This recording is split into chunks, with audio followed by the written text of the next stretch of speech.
Tuhan, ada bangsa Israel. Oh, Bu Hakim Deborah, tolong. Saya mengalami kebingungan. Saudara saya ini mau mengambil tanah saya, padahal itu warisan dari orang tua untuk saya. Mau direbut sama dia, gimana? Ayo, gimana?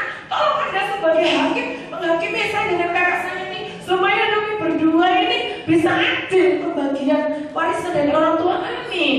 Nah, Deborah ini menghakimi bangsa Israel, menyelesaikan masalah-masalah yang terjadi di dalam bangsa Israel. Nah, suatu saat waktu Deborah nyembah Tuhan, dia mendengar suara Tuhan bahwa Tuhan akan mengutus seorang bernama Barak dari suku Zebulon dan suku Naftali. Bawalah 10.000 orang pasukan dari Bani Naftali dan dari Bani Zebulon. Baraknya kaget. Aku disuruh memimpin peperangan. Ya bener aja. Melawan Panglima dengan 200 kereta besi yang sudah memerintah, yang sudah menindas Israel 20 tahun. Aduh, rasanya gak sanggup. Menjawab apa nih sama Bu Deborah? Bu Deborah, gini aja. Jika engkau maju, aku pun maju. Jika engkau tidak maju, aku pun tidak maju. Aduh, Deborah tak kelek-kelek. Ngomong iki disuruh Tuhan memimpin peperangan. Dia yang ditunjuk Tuhan. Dia kan laki-laki sebagai pemimpin. Kok malah kalau begitu maju, aku maju. Kalau begitu nggak maju, aku yang nggak maju. Orang laki kok seperti itu tuh piye? Kawaman Barak ini. Katanya buat dan gede, tapi kalau maju perang kok bergantung sama saya Deborah yang senyasin ini. Gimana sih? Nah, saudara. Lalu akhirnya apa? Nantilah dalam hatinya mungkin dia berpikir seperti itu. Ya nggak apa-apa lah Bu Deborah, ayo kita maju berperang, katanya gitu. Nah, lalu Deborah berkata, bersiaplah, inilah harinya Tuhan menyerahkan Sisera ke dalam tanganmu. Bukankah Tuhan telah maju di depan engkau? Adik-adik perhatikan, kalau kita berperang, itu Tuhan ada di belakang kita atau di depan kita? Depan. Tuhan itu gak mungkin, kamu maju, aku tak sembunyi di belakangmu, aku tak ngumpet di belakangmu. Nah, Tuhan itu gini, maju berperang, tenang, aku ada di depan kalian, kalian di belakangmu ya. Aku yang akan menghadapi lebih dulu. Kamu tinggal menang. Ya kalau gitu, kalau Tuhan sudah berperang melawan aku, berarti aku duduk manis Tuhan. Kalau ujian aku tidak usah belajar. Oh salah, ada bagian Tuhan, ada juga bagianmu. Bagianmu belajar, bagiannya Tuhan mengingatkan apa yang sudah kamu pelajari dan memberi kamu hikmat sehingga kamu bisa mengerjakan dengan baik. Gitu loh. Tuhan berada di depan bangsa Israel. Dan benar adik-adik, Tuhan mengacaukan Sisera, tentaranya, keretanya, semua dikacau balaukan sama Tuhan. Bangsa Israel ini berangkat dari sini loh, bersama dengan bangsa Sisera. Tuhan ada di depan kita, kita berjalan dengan tegak pergi di pegunungan Tabor. Lah, si musuhnya orang Kanaan dengan panglimanya Sisera. Woi, mereka udah sampai di gunung Tabor, kita juga berangkat, kita punya mereka mesti yang hebat, jangan takut orang-orang kurang ajar. Berasa mereka pergi ke sungai Kison. Jadi yang ini di gunung Tumwinggi, yang ini di sungai Kison dengan kereta-keretanya dengan panglima banyak sekali. Cawan depan gawe ini yang ini juga gawe Oh, ada parfum yang ini yang bawah ini, yang ini dari sebelah atas gini. Nah, apa takut? Akhirnya jadi Tuhan bekerja. Tuhan mengacaukan Sisera, tentara keretanya, dan seluruh tentara Sisera tewas. Tidak ada seorang pun yang tinggal hidup. Pada tentaranya banyak, keretanya besi, kuat-kuat, tetap galak. Rasain lu melawan orang Israel. Nah, mereka gini dikejar, lari dikejar. Kau wajar, kata kamu. Kau wajar, kejar sana. Kejar semua. Dibunuh semua musuh-musuhnya. Tidak ada satupun yang lolos. Sampai musuhnya kalah semua. Loh, musuh dunia mengaruh dunia lewat. Musuh iblis lewat. Musuh keakuan egoisme lewat. Musuh hukum dosa lewat. Dibuat habis. Tidak ada satupun yang hidup. Tapi yang namanya Panglima Sisera, tentaraku sudah mati berkali-kali. Gimana? Kalau aku tetap pakai kereta ini, aku pasti akan kejar. Gini aja, aku tak turun dari kereta. Tiba-tiba turun. Aku mau lari dengan berjalan kaki. Ya, aku mau lari dengan berjalan kaki. Sisera turun dari keretanya, melarikan diri dengan berjalan kaki. Dan udah gak ada yang tahu.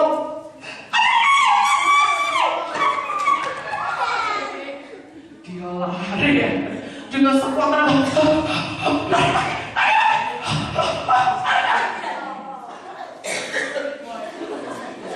Larinya sampai terbatuk-batuk. Ya.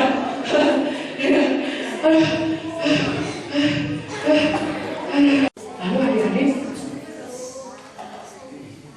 waktu Sisera ini datang, ya. Waktu ya sudah berdiri, sudah dicatat namanya, silahkan duduk. Waktu Sisera ini datang, yang menyambut ya El. Ya bilang ini, singgahlah tuanku, silakan masuk, jangan takut. Kenapa dia bilang gitu? Karena dia itu tahu kalau musuhnya ini, Panglima Sisera ini juga ragu-ragu, dia ini memihak anak-anak apa memihak Israel, bingung juga ya. Tapi kalau dipikir-pikir suaminya kan berhubungan baik dengan rajaku, Raja Yabin. Ya wes lah, silakan masuk tuanku, jangan takut, silakan masuk. Kan capek tuh lihat ngos-ngosan. Silakan masuk beristirahat di tenda saya. Tanya gitu. Lalu dia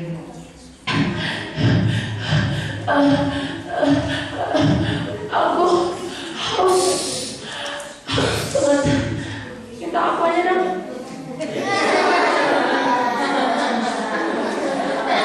Tapi gak diambilin aqua. Pintar si Yael ini pintar. Dia punya siasat, dia punya taktik. Biasanya orang kalau habis minum susu itu ngantuk, bikinkan aja susu. Tuhan, maukah saya bikinkan susu kambing? Dikasih gula, pakai coklat sedikit. Oh, terima kasih sekali. Cepat bikinnya karena saya haus. Baik. Bikinkan susu nanti. Siapa tahu kalau dia minum susu kan ngantuk. Biasanya kalau habis minum susu kan nanti. Oh, kemarin kata Pak itu tuh Bu.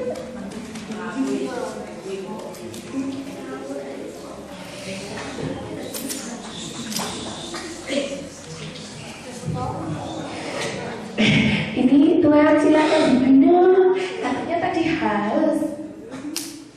Dia kan capek ya harus lari-lari. Nah, minumnya.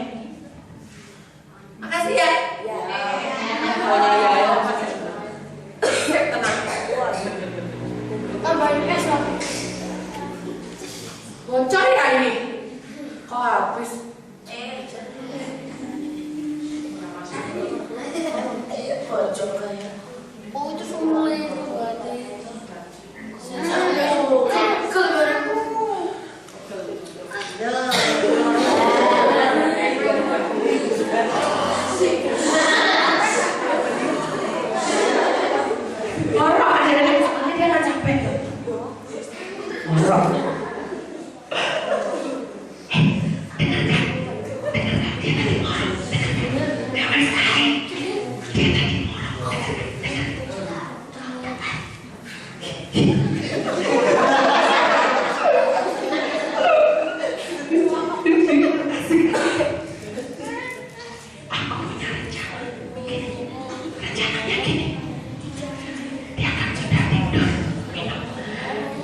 Dia sudah aku beri kirban susu, dan dia sudah diselimuti, Pasti kejauh jujurnya. udah ngorok. Iya, ada apa tuan? Nanti kalau ada orang datang cari aku, bilang aku nggak ada ya. Kalau ada orang datang lalu tanya, ada orang di sini, bilang aja tidak ada. Wah, kaget. Tak kira sudah tidur pulas, jebulane masih ngomong. Berarti dia takut. Ada orang datang, tahu kalau dia sembunyi di sini, dia takut.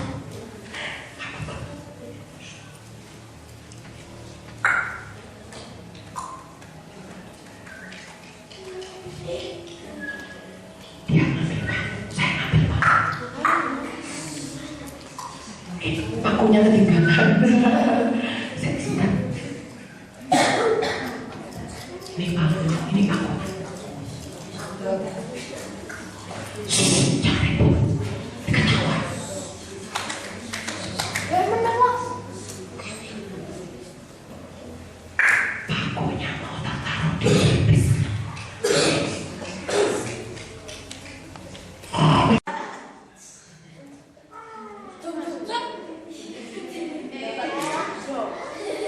Panglima Sisera yang tadinya ngorok, waktu dipatok kepalanya sama diburan, bukannya ngorok, malah sama Yael, sorry, dipatok sama Yael langsung mendelik, langsung mati. Nah, diam-diam Deborah itu melakukannya dengan diam-diam di pelipisnya si Panglima Sisera. Dan akhirnya Sisera mati di tangan Yael, seorang perempuan.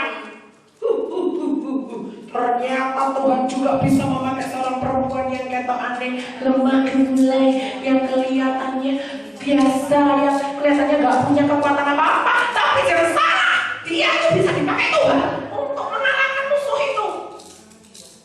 Dan musuh itu matinya di pikirannya. Iblis itu suka mau menyerang pikiran kita dengan pikirannya dia. Pada saat kita itu malas belajar, iblis bilang, oh kamu ngapain?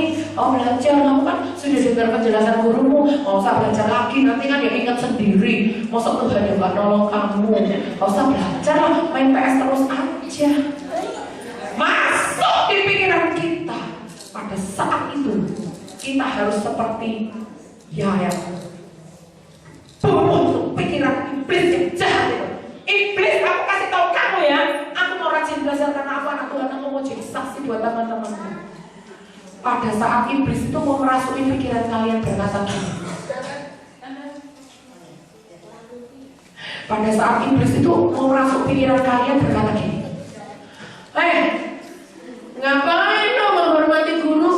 Guru aja kayak gitu menghormati. Taruh aja permen karet di bangkunya. Jadi waktu dia duduk, dia berdiri, aku jalan. Ada permen karet. Jangan bilang biar dia lucu, biar kata lucu.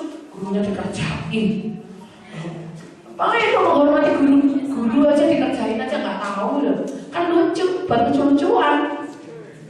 Nah, tapi kalian harus patok itu pikiran iblis dengan paku. Firman Tuhan katakan tidak. Firman Tuhan katakan hormati orang tuamu. Guru itu juga orang tuamu. Aku mau menghormati guru. No way, aku mau berkata tidak terhadap rayuan si gombal iblis itu. Menang seperti Yael. Jangan kok kira ya iblis, walaupun aku badannya cilik langsing kayak gini tuh, jangan kok kira aku itu tentara yang keroco-keroco yang selalu kalah, nangis, kok kalah lagi, kok malas lagi, kok nyuri lagi, kok bawa lagi. Sorry ya iblis, aku ini lebih dari pemenang karena aku disertai oleh Tuhan dan aku melawan semua hukum dosa itu dengan kekuatan dari Roh Kudus. Nah, adik-adik, sama saya Roma 8 ayat 2, bukan ayat 12, sorry. Roma 8 ayat 2 sudah ketemu? Yang sudah ketemu katakan asik. Kenapa? Karena firman Tuhan itu asik. Yang sudah ketemu katakan acek tenane.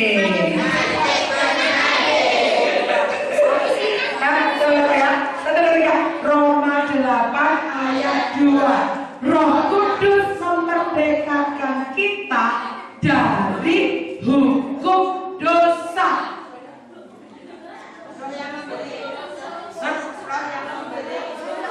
Oh, sorry.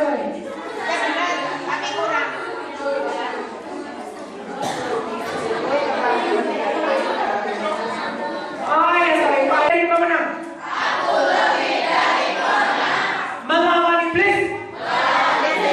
Kukenakan perlengkapan senjata Allah. Melawan ego. Aku lakukan menyangkal diri. Melawan dunia yang jahat. Aku memakai imanku. Melawan kelemahan. Aku katakan segala perkara dapat kuganggu di dalam Dia yang memberi kekuatan kepadaku. Melawan hukum dosa. Aku bergantung pada pimpinan kudus. Sehingga aku lebih dari pemenang.